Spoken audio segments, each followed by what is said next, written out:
Hi guys, welcome to YouTube channel YR. इस class में एक बार फिर से आप सभी लोगों का बहुत बहुत स्वागत है।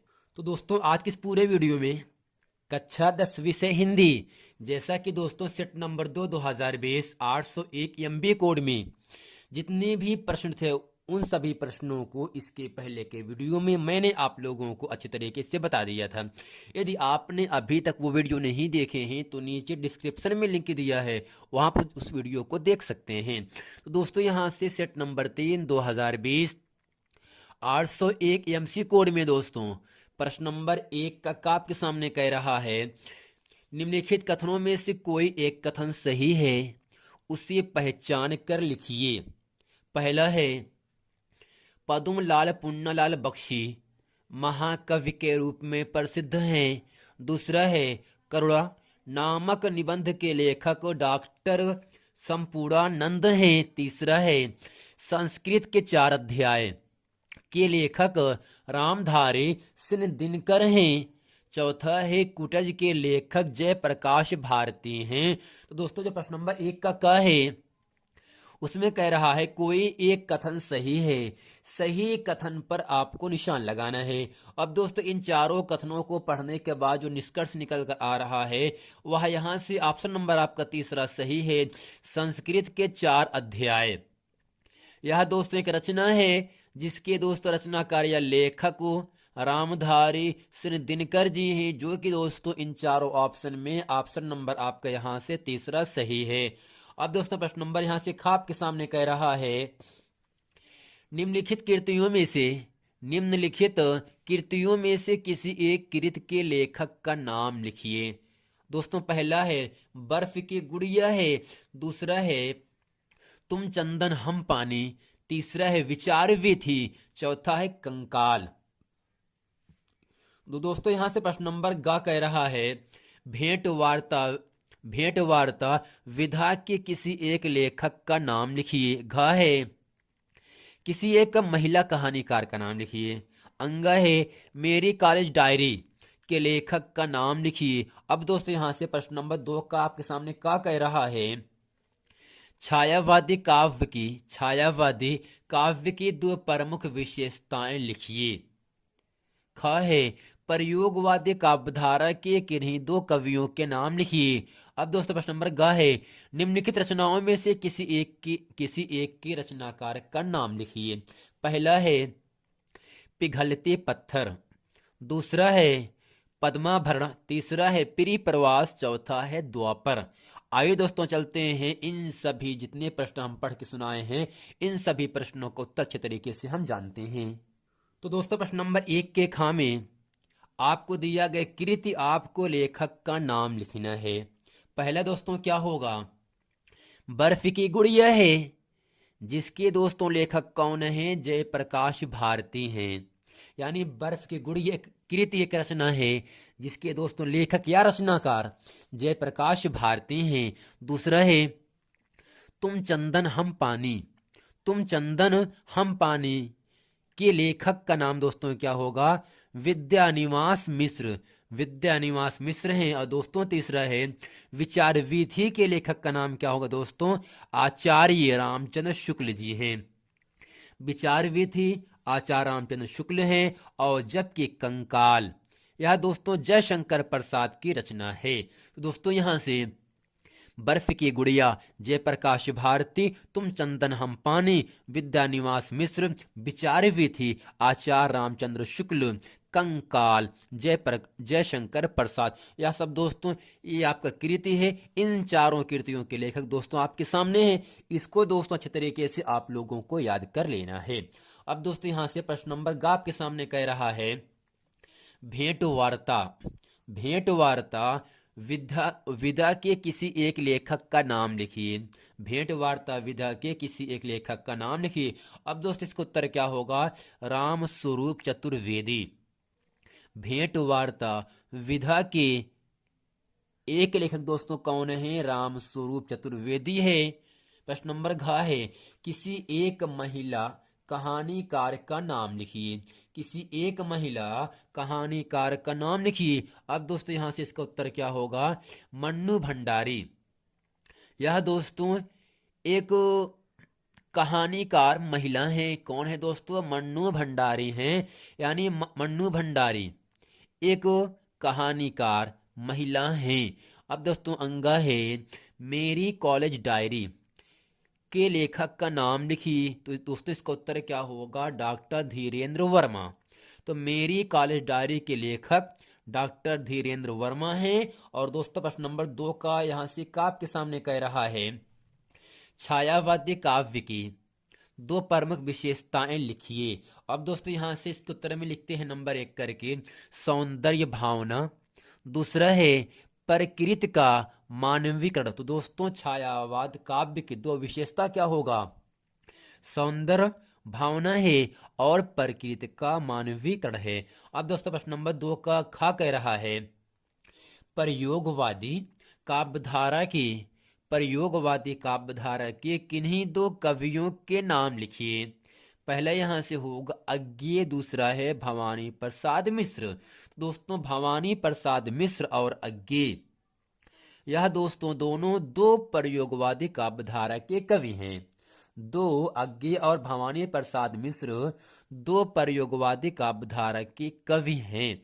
अब दोस्तों प्रश्न नंबर 2 का गाप के सामने यहां से कह रहा है, दोस्तों रचना दिया है, हमें रचनाकार का नाम लिखना है।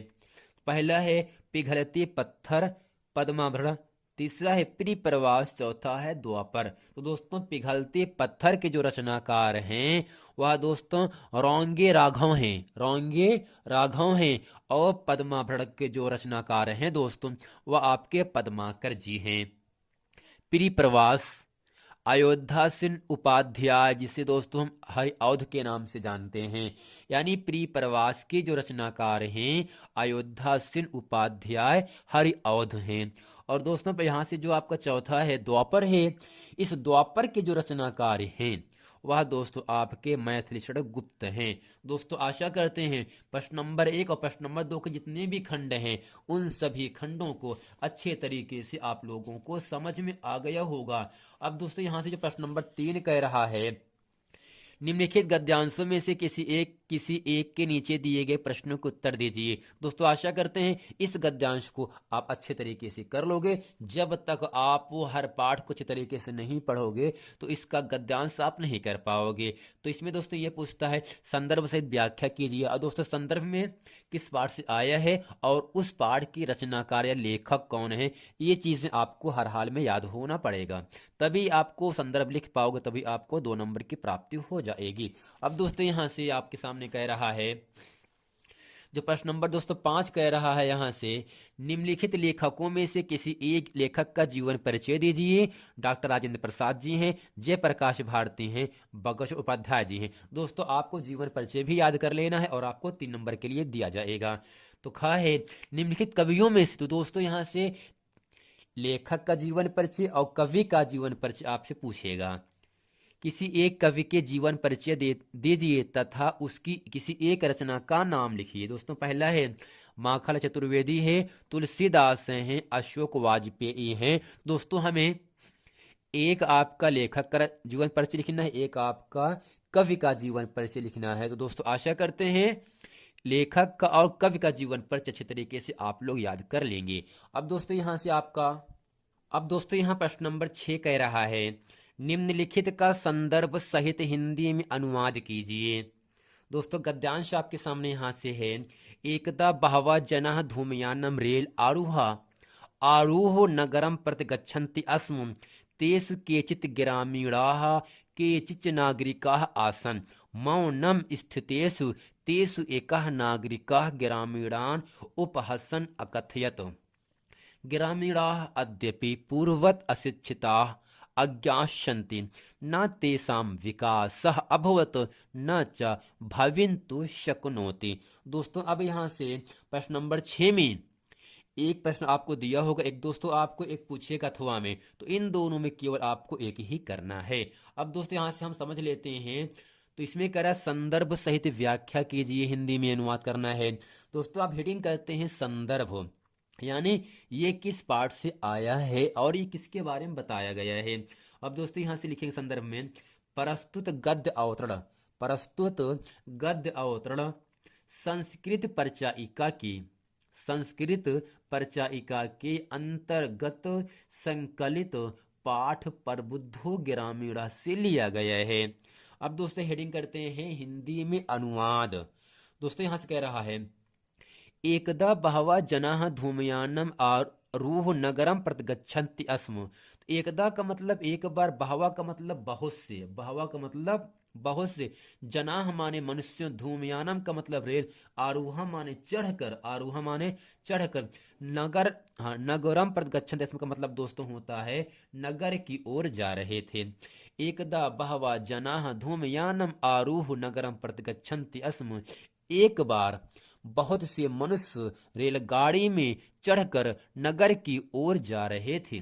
एक बार बहुत से मनुष्य रेलगाड़ी में चढ़कर नगर की ओर जा रहे थे। तेषु केचित् ग्रामीणाः, तेषु माने उनमें, केचित माने कुछ, उनमें कुछ, ग्रामीणाः का मतलब ग्रामीण, उनमें कुछ ग्रामीण, केचित नागरिक आसन, और कुछ नागरिक आसन माने दोस्तों होता है बैठे हुए हैं। उनमें कुछ ग्रामीण और कुछ नागरिक बैठे हुए हैं। मौनम स्थितेषु, मौनम स्थितेषु तेषु एकः नागरिकः ग्रामीणान् उपहसन अकथयत। मौनम का मतलब दोस्तों होता है चुपचाप। मौनम मानो दोस्तों क्या होगा, चुपचाप। स्थितेषु मानो दोस्तों होता है बैठे हुए, चुपचाप बैठे हुए। तेषु माने उनमें, एकः माने एक, चुपचाप बैठे हुए उनमें से एक, नागरिकः माने नागरिक, ग्रामीणान का मतलब ग्रामीण का, उपहासन उपहास करते हुए, मजाक करते हुए, अकथयत माने बोला। चुपचाप बैठे उनमें से एक नागरिक ने ग्रामीण का उपहास करते हुए बोला। ग्रामीणाः, ग्रामीण, अद्यपि आज भी, पूर्वत पहले की भांति, अशिक्षिता, अशिक्षित, अज्ञांश, अशिक्षिता, अशिक्षित, अज्ञांश और अज्ञानी, संति माने हैं ग्रामीण आज भी पहले की भांति अशिक्षित और अज्ञानी हैं। ना तेसाम विकासा, ना तेसाम का मतलब ना उनका, विकासा माने विकास, अभवत माने हुआ है, ना तेसाम विकास अभवत, ना उनका विकास हुआ है, न च भविंत शकुनोत, और न उनका विकास हो सकता है। एक बार बहुत से मनुष्य रेलगाड़ी में चढ़कर नगर की ओर जा रहे थे। उनमें कुछ ग्रामीण और कुछ नागरिक बैठे हुए थे। चुपचाप बैठे उनमें से एक नागरिक ने ग्रामीण का उपहास करते हुए बोला, ग्रामीण आज भी पहले की भांति अशिक्षित और अज्ञानी हैं। न तेषां विकासभवत्, न उनका विकास हुआ है, न च भवेन्तु शक्नोति, और न उनका विकास हो सकता है। दोस्तों आशा करते हैं प्रश्न नंबर 6 अच्छे तरीके से आप लोगों को समझ में आ गया होगा। अब दोस्तों यहाँ आपके सामने प्रश्न नंबर 7 का क्या कह रहा है, अपनी पाठ्य पुस्तक से कंठस्थ किया हुआ कोई एक श्लोक लिखिए, कोई एक श्लोक लिखिए जो इस प्रश्न पत्र में न आया हो। दोस्तों आपको 2-3 श्लोक याद कर लेना है, उस श्लोक का हिंदी अनुवाद भी अच्छे तरीके से आप लोगों को याद कर लेना है। और दोस्तों श्लोक लिखने के लिए 2 नंबर आपसे पूछा जाएगा। अब दोस्तों यहाँ कह रहा है, निम्नलिखित प्रश्नों में से किन्हीं 2 प्रश्नों के उत्तर संस्कृत में दीजिए। पहला है, कुत्र मरणम मंगलम भवति, कहाँ का मरना मंगलमय समझा जाता है। चंद्रशेखर स्वपितुः नाम किम अकथयत, चंद्रशेखर के पिता का नाम क्या था। रोगाः केन वर्तते, रोग किससे बढ़ता है। श्वेकेतु की, हाँ श्वेत केतु कहा। अब दोस्तों चलते हैं प्रश्न नंबर 7 का जो 4 प्रश्न हैं, इन चारों प्रश्नों का हम उत्तर संस्कृत में देते हैं। तो दोस्तों यहाँ से प्रश्न नंबर 7 का खा है, कुत्र मरणम मंगलम भवति, कहाँ का मरना मंगलमय समझा जाता है। दोस्तों इसका उत्तर क्या होगा, वाराणस्याम मरणम मंगलम भवति, वाराणसी में मरना मंगलमय समझा जाता है। चंद्रशेखर स्वनाम किम अकथयत, चंद्रशेखर ने स्वयं अपना नाम क्या बताया या क्या कहा। चंद्रशेखर स्वनाम आजाद इति अकथयत, चंद्रशेखर ने अपना नाम आजाद बताया। रोगः केन वर्धते, रोग किससे बढ़ता है। तो दोस्तों रोगः अपथ्येन वर्धते, रोग अपथ से बढ़ता है। श्वेत केतु का श्वेत केतु अरुणे पुत्र आसी। जो श्वेत केतु हैं दोस्तों वह अरुणे पुत्र के बेटे हैं। अब दोस्तों आशा करते हैं प्रश्न नंबर 7 का अच्छे तरीके से इन चारों प्रश्नों का उत्तर आप लोगों को याद हो गया होगा। अब दोस्तों यहां से चलते हैं प्रश्न नंबर 9 का पढ़ते हैं। अब दोस्तों यहां से प्रश्न नंबर 9 का है, निम्नलिखित उपसर्गों में से किन्हीं तीन के मेल से एक एक शब्द बनाइए। अधि निर आ अपुसु खा है। निम्नलिखित में से किन्हीं दो प्रत्ययों का प्रयोग करके एक एक शब्द बनाइए। वट पन ता आई। तो दोस्तों जो उपसर्ग होता है वह शब्दों के पहले लगाया जाता है, लेकिन जो आपका प्रत्यय होता है वह शब्दों के बाद में लगाया जाता है। ग है। निम्नलिखित में से किन्हीं दो समास विग्रह कीजिए और समास का नाम लिखिए। कुबुद्धि है, नवगिरह है, अंशुमाली है, उत्थान पतन है। घ है। निम्नलिखित में से किन्हीं दो के तत्सम रूप लिखिए। यहाँ से कपूत है, कलेश है, माथा है, मीत है। अंगा दोस्तों है। निम्नलिखित में से किन्हीं दो शब्दों के दो दो पर्यायवाची शब्द लिखिए। इंद्र, पत्थर, बिजली, तीर। आइए दोस्तों हम यहाँ से प्रश्न नंबर 9 के का, खा, गा और घा अंगा तक अच्छे तरीके से और पढ़ते हैं। अब दोस्तों इसके उत्तर में हम कॉलम बनाते हैं उपसर्ग और प्रत्यय। तो उपसर्ग में अधि है, निर है, आ है, अप है, सु है। तो हमें इन उपसर्गों से शब्द बनाना है। दोस्तों अधि से हम शब्द बनाएंगे अधिकार, निर से बनाते हैं दोस्तों निर्बल, अ से होगा अपार, अप से बनाते हैं अपमान, सु से बनाएंगे हम सुयोग। खा है दोस्तों प्रत्यय दिया है, हमें शब्द लिखना है। वट पन ता आई। तो दोस्तों ऐसा शब्द बनाओ जिसके अंत में वट शब्द लगा हो, ऐसा शब्द बनाओ जिसके अंत में पन लगा हो, ऐसा शब्द बनाओ जिसके अंत में ता आई शब्द लगा हो। तो दोस्तों यहां से दिखावट में, लिखावट में आपका वट शब्द किनारे लगा है। पन में दोस्तों बालपन, या दोस्तों अंत में क्या है पन लिखा है, सुंदरता। इस पूरे शब्द में अंतिम शब्द आपका ता आ रहा है, इसका मतलब जो अंतिम वाला शब्द होगा वही आपका दोस्तों प्रत्यय होता है। आई में दोस्तों लड़ाई, पढ़ाई, लिखाई, हंसाई, ये सब दोस्तों क्या होगा, आई का प्रत्यय शब्द हो जाता है। अब दोस्तों यहाँ से प्रश्न नंबर 9 का ग कह रहा है। दोस्तों इसमें हमें शब्द दिया है, समास विग्रह और समास का नाम लिखना है। जैसे कि दोस्तों यहाँ से कुबुद्धि है। कु का मतलब दोस्तों बुरी होता है, बुद्धि, हाँ कु, कु है जो बुद्धि, यानी जिसकी बुद्धि, जिसका दिमाग गंदा है, जो इंसान गंदे सोच वाला है, अर्थात जिसे हम कह सकते हैं कुबुद्धि कह सकते हैं। कु है जो बुद्धि, अर्थात दोस्तों अगर समास विग्रह में है जो, है जो के समान या रूप शब्द अगर लगा होगा तो वह दोस्तों जो आपका समास होता है कर्मधारय समास होता है। तो कुबुद्धि, कु है जो बुद्धि, समास विग्रह दोस्तों क्या होगा, कर्मधारय समास। नौ गिरह, जैसा कि दोस्तों आपको दिख रहा है नौ गिरह, जो इसमें जो प्रथम शब्द है वो आपका नौ संख्यावाची है। अगर शब्दों में जो प्रथम शब्द होगा अगर संख्यावाची रहेगा तो वह दोस्तों जो समास होगा आपका द्विगु समास होगा। अंशुमाले, अंश है माला जिसकी, अंश है माला जिसकी। दोस्तों जो समास का नाम क्या होगा, बहुव्रीहि समास। अगला है उत्थान पतन। जैसा कि दोस्तों उत्थान पतन के बीच में एक शब्द आया है, क्या दोस्तों, योजक चिन्ह आया है। जब यह हटता है तो इसके स्थान पर तथा या और शब्द आ जाता है। उत्थान डैश पतन, उत्थान और पतन, अर्थात अगर दोस्तों दो शब्दों के बीच में योजक चिन्ह आता है तब उसके स्थान पर जब उसका समास विग्रह करते हैं और या तथा शब्द लगा देते हैं। और दोस्तों अगर डैश लगा है तो दोस्तों जो समास का नाम होगा वह द्वंद्व समास होता है। अब दोस्तों प्रश्न नंबर 9 के घा कह रहा है, यहाँ से दोस्तों शब्द दिया है हमें तत्सम शब्द बताना है।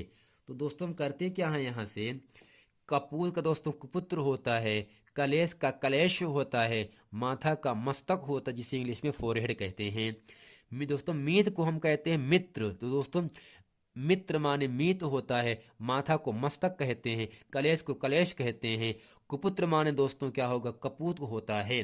अब तो प्रश्न नंबर अंगा कह रहा है, यहाँ से क्या दोस्तों इसमें अंगा आपसे आपके सामने कह रहा है। दोस्तों शब्द दिया है, हमें यहाँ से पर्यायवाची शब्द लिखना है। पर्यायवाची दोस्तों शब्द लिखना है। दोस्तों पहला यहाँ से दिया गया है इंद्र, पत्थर, बिजली, तीर। अब दोस्तों यहाँ से जो इंद्र शब्द है, इसका जो शब्द होगा यहाँ से देवेंद्र सुरेंद्र, यानी इंद्र का पर्यायवाची शब्द देवेंद्र सुरेंद्र होता है। केवल हमें दो ही केवल करना है बस। दोस्तों पत्थर को हम कहते हैं परस्तर पाहन। बिजली का जो पर्याय शब्द होता है चपला दामिनी, और तीर शब्द का पर्यायवाची शब्द बाण सहायक होता है। दोस्तों इंद्र का देवेंद्र सुरेंद्र, पत्थर का परस्तर पाहन, बिजली का चपला दामिनी, तीर का दोस्तों बाण सहायक, या इन सभी शब्दों के पर्यायवाची शब्द हैं। अब दोस्तों चलते हैं प्रश्न नंबर 10 पढ़ते हैं। तो दोस्तों यहाँ से प्रश्न नंबर 10 के का में हमें संधि विच्छेद दिया गया है। संधि का नाम और संधि और संधि का नाम आपसे पूछ रहा है। अब दोस्तों पहला है यहाँ से मनु धन अंतर। दोस्तों इसका जो संधि होगा जब इनको जोड़ करके लिखते हैं नियमानुसार, तो तब दोस्तों होता है मनुवंतरी। मनुवंतरी अर्थात दोस्तों यहाँ से इसके बीच में दोस्तों आधा न आ रहा है, अधूरा शब्द आ रहा है, दोस्तों आपका यड़ संधि हो जाएगा। अभिधन उदयः, अभ्युदय, जैसा कि दोस्तों अभ्युदय शब्द को पढ़ने से आधा भा आ रहा है, तो यह भी दोस्तों क्या होगा आपका यड़ संधि होगा। अर्थात दोस्तों जिस शब्द में बीच का अधूरा शब्द आता है वह दोस्तों संधि का नाम क्या होगा आपका यड़ संधि होता है। अब दोस्तों अगला है महाधन औजहा। दोस्तों जैसा आपको दिख रहा होगा महाधन औषधि का जो आपका संधि होगा महाौषधि होगा। अब इसमें दोस्तों महाौषधि शब्द को पढ़ने से हाव के ऊपर यानी हा के ऊपर औ की मात्रा है। अगर दोस्तों ऐ की मात्रा है तो उसका मतलब वो वृद्धि संधि होगा। अगर ऐ या ए की मात्रा है तो आपका वृद्धि संधि में जाता है। राजधन ऐश्वर्यम, राजैश्वर्यम। दोस्तों जा पर ऐ की मात्रा है, 2 पाई लगा है, अगर ऊपर 2 पाई लगा रहेगा तो वृद्धि संधि हो जाएगा। अब दोस्तों 10 का खा है, शब्द दिया गया है, हमें षष्ठी विभक्ति एक वचन बताना है।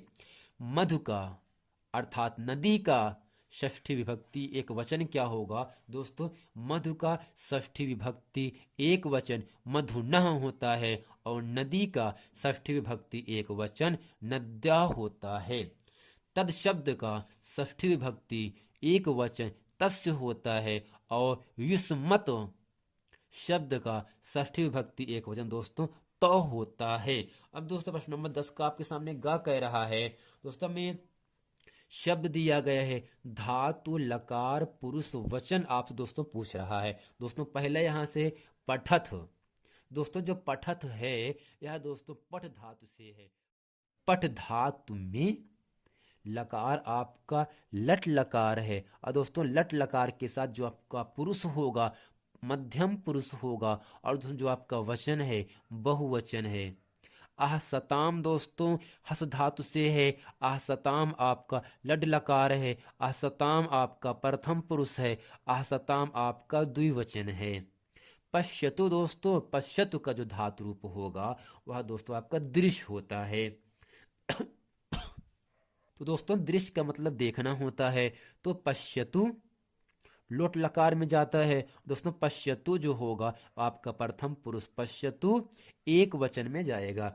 पचयो दोस्तों यह दोस्तों पच धातु से है। पचयो दोस्तों जो होगा आपका वह आपका विधिलिंग लकार है।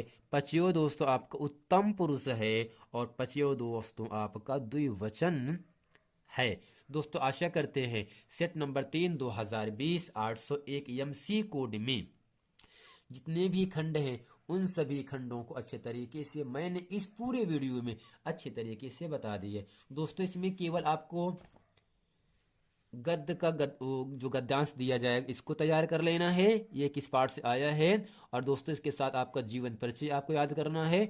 और दोस्तों यहाँ से 9 नंबर का निबंध आता है, और दोस्तों इसके साथ 3 नंबर का ज्योत जवाहर खंड का आपसे पूछा जाएगा। तो ज्योत जवाहर खंड का आपको अच्छे तरीके से आप लोगों को याद कर लेना है। और दोस्तों जो आपका विषय निबंध है यह दोस्तों केवल इस बार 9 नंबर के लिए आपसे पूछ सकता है। दोस्तों आप खोल करके देख सकते हैं। जो भी निबंध ज़्यादा बार पूछा गया है उसको अच्छे तरीके से आप याद कर लेना, तैयारी कर लेना।